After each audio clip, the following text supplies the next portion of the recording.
Hello, we are in Chapter 6, Section 6.4, Equations Quadratic in Type. In this video, we're gonna go over problem number 2, in which we are to solve this fourth-degree polynomial equation using U substitution. When using U substitution, we are trying to identify a building block that once appear in the power of 1 and once squared in the equation. We noticed that we have the variable x here and there. Once it's in the power of 2, once it's in the power of 4. We also know that 4 is 2 times 2. So if we present x to the power of 4 as x squared, then we will see that the building block that we're looking for is the x squared, which is in the power of 1 here and in the power of 2 at the beginning of our equation. So if we let u be equal to x squared, that defines our substitution or translation dictionary in here, then we can rewrite our equation in terms of u, or in the language of u, as 9u squared minus 24u plus 16 equals 0. Now it's a quadratic equation that we know how to solve. We can start with trying factoring. We acknowledge that the first and last terms are squares. This is the square of 3u and this is the square of 4. So there is a good chance for our left-hand side to be a perfect square trinomial. Of course, for that to happen, the middle term must also match, and it's always twice the basis of the two squares, so 3u and 4. Of course, we have a minus in front and then plus 16 after, but the question is 2 times 3 times 4 times u 24u? Well, 2 times 3 is 6, 6 times 4 is 24, so we do indeed have 24u with a minus in front.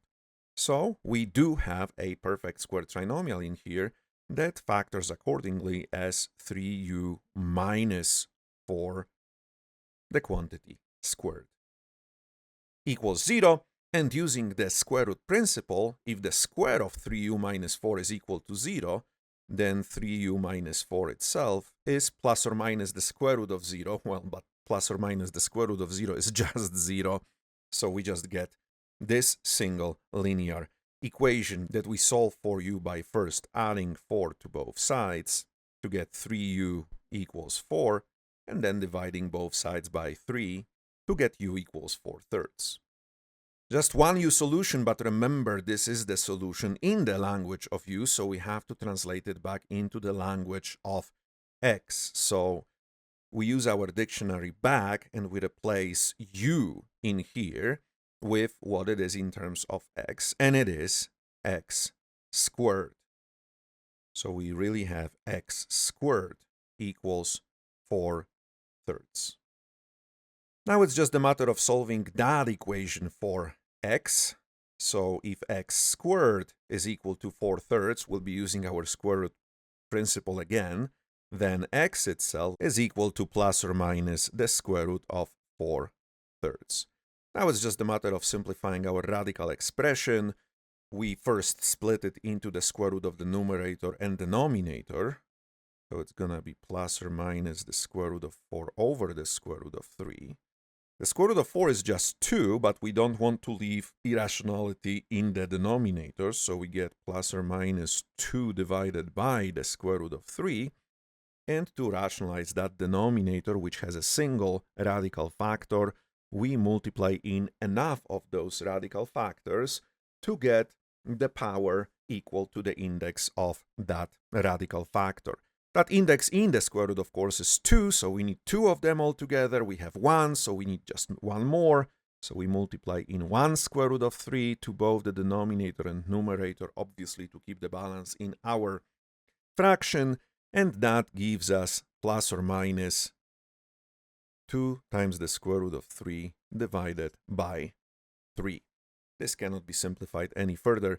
Those are our two solutions. Just remember that there is really 2 of them. X equals positive 2/3 root 3, or x equals negative 2 root 3 over 3. And those are our x solutions to the original equation. I encourage you to plug them in and check.